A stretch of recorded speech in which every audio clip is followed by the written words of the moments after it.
Neil Diamond, born in the cold streets of Brooklyn, rose from poverty with nothing but a $9 guitar and an unbreakable spirit to become one of America's most beloved voices. He is the man behind Sweet Caroline, a song that has echoed through stadiums for generations, bringing millions together in joy and memory. With over 130 million records sold, 17 top 10 albums, and a place in both the Rock and Roll Hall of Fame and Songwriters Hall of Fame, his musical legacy is legendary. Yet behind the fame lies a story of hardship, heartbreak, and resilience that few know. Born on January 24, 1941, Neil grew up in a Brooklyn apartment where winters were harsh, heat was scarce, and his family's survival depended on his father's door-to-door deliveries and his mother's tireless care. Sharing a room with his brother, he learned early that nothing lasts, not warmth, not security, not love's gentle touch.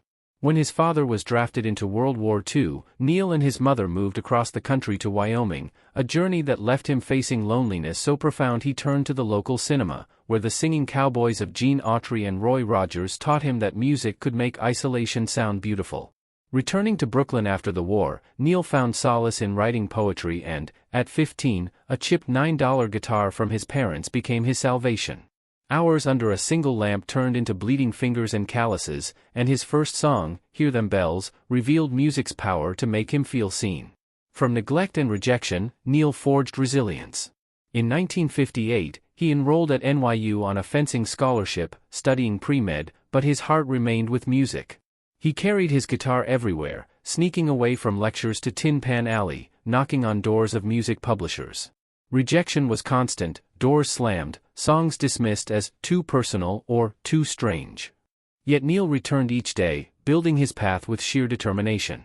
By 1960, he quit college, just 10 credits shy of a degree, to chase a $50 a week songwriting dream at Sunbeam Music Publishing, a gamble that would define his life. Success finally arrived in 1966 when producers Jeff Barry and Ellie Greenwich signed him to Bang Records. Cherry Cherry exploded onto the charts, and Neil Diamond became a household name.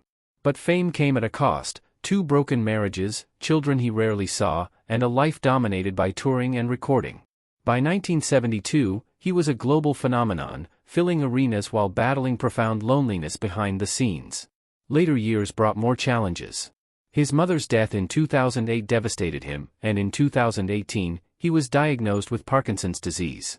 The stage that once felt like home became a battlefield, and in 2019, he retired from performing, facing the disease with courage and grace.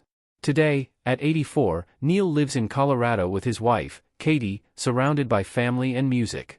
His Broadway musical, A Beautiful Noise, continues to inspire audiences, and his charitable work supports Parkinson's research, children's hospitals, and veterans programs. Though his hands tremble and steps are slower, his spirit remains unbroken. He hums, he remembers, he creates, proof that true artistry is measured not by fame or fortune, but by resilience, courage, and the music that lives on in our hearts. Neil Diamond's story isn't just about hits and sold-out shows, it's about turning loneliness into art, suffering into melody, and life into a song that refuses to fade.